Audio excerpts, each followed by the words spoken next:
বন্ধুরা, তোমরা দেখে বলো তো আমি এখানে কি বানাবো। বুঝতে পেরেছো? তোমরা দেখতে থাকো কি বানাই। দেখো, গ্যাসে একটা কড়াই বসিয়ে দিয়েছি, দিয়ে সুজিটা ঢেলে দিলাম। সুজিটা এবারে হালকা করে ভেজে নেব।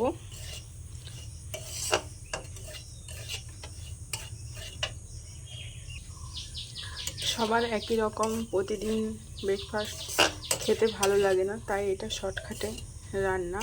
চাইলে তোমরাও বাড়িতে বানিয়ে এইভাবে খেতে পারো। দেখতে থাকো পুরো রেসিপিটা কেমনভাবে তৈরি করি। হালকা করে সুজিটাকে ভেজে নেব।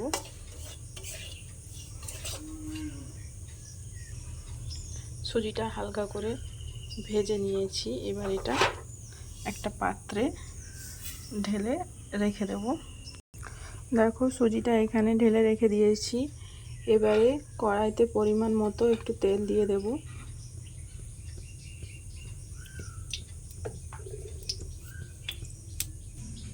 এবারে কড়াইতে পরিমাণ মতো পেঁয়াজ দিয়ে দিলাম। তারপর দিয়ে দিলাম সরষা। তোমরা চাইলেও দিতে পারো, না চাইলেও দিতে পারো, তোমাদের যেরকম ভালো লাগে।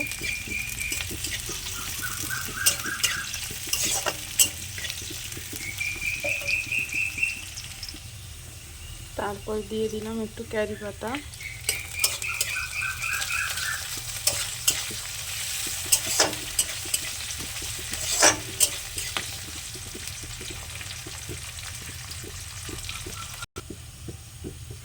তারপর দিয়ে দিলাম টমেটো। তারপর দিয়ে দিলাম কাঁচা লঙ্কা। তোমরা যে যেমন ঝাল খেতে চাও তেমন দেবে। এটা ভালো করে একটু ভাজা হয়ে গেলে,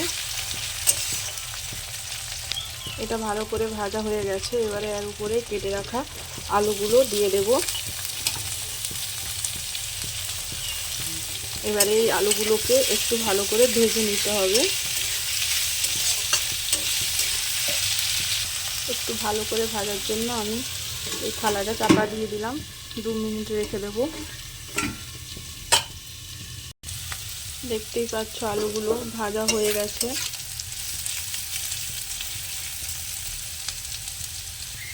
এবারে পরিমাণ মতো একটু নুন দিয়ে দেব।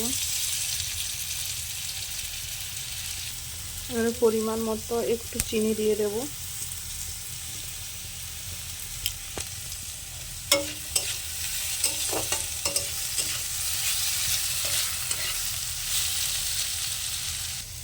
এবারে ভেজে রাখা সুজিটাকে দিয়ে দেব।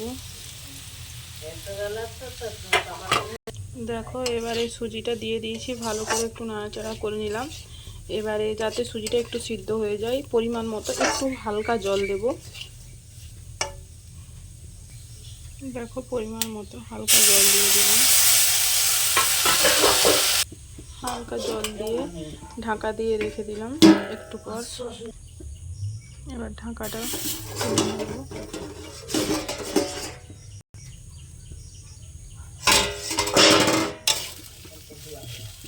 দেখো, সুজিটা কত সুন্দর ঝরঝরে হয়ে গেছে।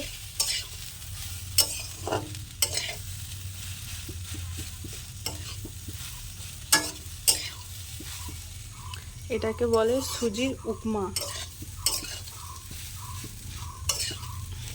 তোমরা চাইলেও বাড়িতে এইভাবে করে খেতে পারো, খুব ভালো লাগবে। দেখো, আমার কমপ্লিট হয়ে গেছে, কি সুন্দর ঝুরঝুরে হয়েছে। দেখো, এবারে এটা থালাতে তুলে নেব। দেখো, কমপ্লিট। কে কে খাবে বন্ধুরা, তোমরা চলে এসো।